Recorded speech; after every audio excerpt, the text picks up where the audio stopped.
ನಮಸ್ಕಾರ. ಇದು ಪಾಲಕ್ ಸೊಪ್ಪಿನ ಖಾರ. ಹೆಚ್ಚಾಗಿ ಬಾಣಂತಿಯರಿಗೆ ಬಾಣಂತನದಲ್ಲಿ ಮಾಡಾಕ್ತಾರೆ. ಆರೋಗ್ಯಕ್ಕೆ ತುಂಬ ಒಳ್ಳೆಯದು. ಬಹಳ ಸರಳವಾಗಿ ಮಾಡುವಂತಹ ಈ ಖಾರದ ವಿಡಿಯೋನ ನೋಡ್ತಾ ಹೋಗೋಣ ಬನ್ನಿ. ಒಂದು ತಟ್ಟೆಯಲ್ಲಿ 1 ಕಟ್ಟು ಪಾಲಕ್ ಸೊಪ್ಪನ್ನ ಸಣ್ಣದಾಗಿ ಹೆಚ್ಚಿಟ್ಕೊಂಡಿದ್ದೀನಿ. 1 ಸ್ಪೂನು ಜೀರಿಗೆ, 10 ಬೆಳ್ಳುಳ್ಳಿ ಹೆಸಳು, 10 ಕಾಳುಮೆಣಸನ್ನ ಇಟ್ಕೊಂಡಿದ್ದೀನಿ. ಒಲೆ ಮೇಲೆ ಬಾಣಲೆ ಇಟ್ಟಿದ್ದೀನಿ. 1 ಸ್ಪೂನ್ ತುಪ್ಪ ಹಾಕಿದ್ದೀನಿ. 1 ಸ್ಪೂನು ಜೀರಿಗೆ, 10 ಬೆಳ್ಳುಳ್ಳಿ ಹೆಸಳು, 10 ಕಾಳುಮೆಣಸನ್ನ ಹಾಕಿದ್ದೀನಿ. ಸ್ವಲ್ಪ ತುಪ್ಪದೊಳಗೆ ಇದನ್ನು ಫ್ರೈ ಮಾಡೋಣ. ಬೆಳ್ಳುಳ್ಳಿ ಕಾಳುಮೆಣಸು ಸ್ವಲ್ಪ ಹೀಟ್ ಆಗುತ್ತೆ ದೇಹಕ್ಕೆ ಅಂತ ತುಪ್ಪ ಜಾಸ್ತಿ ಬಳಸ್ತೀವಿ. ಈಗ ಹೆಚ್ಚಿಟ್ಕೊಂಡಿರೋ ಪಾಲಕ್ ಸೊಪ್ಪನ್ನು ಹಾಕೋಣ. ಈ ತುಪ್ಪದ ಜೊತೆ ಚೆನ್ನಾಗಿ ಬಾಡಿಸೋಣ. ಪಾಲಕ್ ಸೊಪ್ಪು ಆರೋಗ್ಯಕ್ಕೆ ತುಂಬ ಒಳ್ಳೆಯದು. ಇದರಿಂದ ತುಂಬ ಥರ ಅಡುಗೆ ಮಾಡ್ತಾರೆ. ತಂಬಳಿ, ಸಾಂಬಾರು, ಗ್ರೇವಿ, ಪಲಾವು ತುಂಬ ಟೇಸ್ಟು. ಈಗ ಸೊಪ್ಪು ಹುರಿದಾಯಿತು. ಹಾಗೆ ಗ್ಯಾಸ್ ಆಫ್ ಮಾಡೋಣ.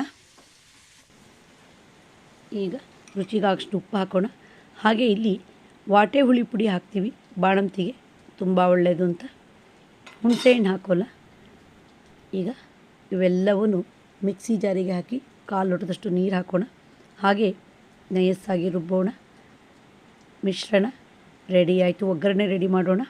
ಒಲೆ ಮೇಲೆ ಬಾಣಲೆ ಇಟ್ಟಿದ್ದೀನಿ. 1 ಸ್ಪೂನ್ ತುಪ್ಪ ಹಾಕಿದ್ದೀನಿ. 10 ಬೆಳ್ಳುಳ್ಳಿ ಹೆಸರನ್ನ ಜಜ್ಜಿ ಹಾಕಿದ್ದೀನಿ. 1 ಸ್ಪೂನ್ ಜೀರಿಗೆ ಹಾಕಿದ್ದೀನಿ. ಹಾಗೆ 1/4 ಸ್ಪೂನ್ ಅರಿಶಿನ ಹಾಕಿದ್ದೀನಿ. ಸಾಸಿವೆ ಕಾಳು 1/4 ಸ್ಪೂನು, 2 ಒಣಮೆಣಸಿನ್ಕಾಯಿ ಚೂರು ಹಾಕಿದ್ದೀನಿ. ಈಗ ತುಪ್ಪದ ಜೊತೆ ಇವೆಲ್ಲವೂ ಚೆನ್ನಾಗಿ ಫ್ರೈ ಆಗಬೇಕು. ಬಾಣಂತಿಯರು ಮಾತ್ರ ಅಲ್ಲದೆ ಬೇರೆ ದಿನ ಸಹಿತ ಇದನ್ನು ಮಾಡ್ಕೊಂಡು ಊಟ ಮಾಡ್ಬೋದು. ಜ್ವರ ಬಂದಾಗ, ಅಜೀರ್ಣವಾದಾಗ, ಊಟ ಸೇರಿದಾಗ ಈ ಖಾರ ಬಹಳ ರುಚಿ ಅನಿಸುತ್ತೆ. ಈಗ ರುಬ್ಬಿರುವ ಪಾಲಕ್ ಸೊಪ್ಪನ್ನು ಹಾಕೋಣ.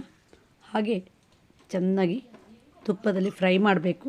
ಬಾಣಂತಿಯರಿಗೆ ಮೊದಲ ತಿಂಗಳಲ್ಲಿ ಕೆಲವೊಂದು ತರಕಾರಿಗಳನ್ನು ಕೊಡೋಲ್ಲ. ಈ ಥರ ಸೊಪ್ಪನ್ನು ಉಪಯೋಗಿಸಿ ಪ್ರತಿದಿನ ಒಂದೊಂದು ಖಾರ ಮಾಡಿ ಹಾಕ್ತಾರೆ. ಹಾಗೆ ಕುಡಿಯೋಕ್ಕೆ ಸೊಪ್ಪಿನಿಂದ ಸಾರು ಮಾಡಿ ಹಾಕ್ತಾರೆ. ಕಾಯಿಯ ಬದಲು ಕೊಬ್ಬರಿ, ಹಸಿಮೆಣಸಿನ ಬದಲು ಕಾಳುಮೆಣಸನ್ನ ಉಪಯೋಗಿಸ್ತಾರೆ. ಈ ಖಾರಗಳು ಗಟ್ಟಿಯಾಗಿ ಸ್ವಲ್ಪ ಮುದ್ದೆ ಥರ ಆಗಬೇಕು. ಹಾಗೆ ಬಾಕ್ಸಿಗೆ ಹಾಕಿಟ್ಕೊಂಡ್ರೆ 1 ವಾರದವರೆಗೂ ಹಾಳಾಗಲ್ಲ. ಈಗ ನೋಡಿ ಖಾರ ಮುದ್ದೆ ಆಗ್ತಾ ಬಂತು. ಗ್ಯಾಸ್ ಆಫ್ ಮಾಡೋಣ. ಸ್ವಲ್ಪ ತಣ್ಣಗಾಗಲಿ. ಪಾಲಕ್ ಸೊಪ್ಪಿನ ಖಾರ ರೆಡಿಯಾಗಿದೆ. ಒಂದು ಬಾಕ್ಸಿಗೆ ಹಾಕಿಟ್ರೆ 1 ವಾರದವರೆಗೂ ಹಾಳಾಗೋಲ್ಲ. ಪ್ರತಿದಿನ ಊಟ ಮಾಡಬೇಕಾದ್ರೆ ಬಿಸಿ ಅನ್ನದ ಜೊತೆ ತುಪ್ಪ ಹಾಕಿ ಕೊಡ್ತಾರೆ. ಯಾರಾದರೂ ಬಾಣಂತಿಯರಿದ್ದರೆ ಈ ಖಾರದ ಬಗ್ಗೆ ಮಾಹಿತಿ ತಿಳಿಸಿ. ನೋಡಿದ್ರಲ್ಲ ವಿಡಿಯೋ, ನೀವು ಒಮ್ಮೆ ಟ್ರೈ ಮಾಡಿದ ರುಚಿಯನ್ನು ಸವಿಯಿರಿ. ನಿಮಗೆ ಈ ವಿಡಿಯೋ ಇಷ್ಟ ಆದರೆ ಲೈಕ್ ಮಾಡಿ, ಶೇರ್ ಮಾಡಿ, ಸಬ್ಸ್ಕ್ರೈಬ್ ಮಾಡಿ. ಧನ್ಯವಾದಗಳು.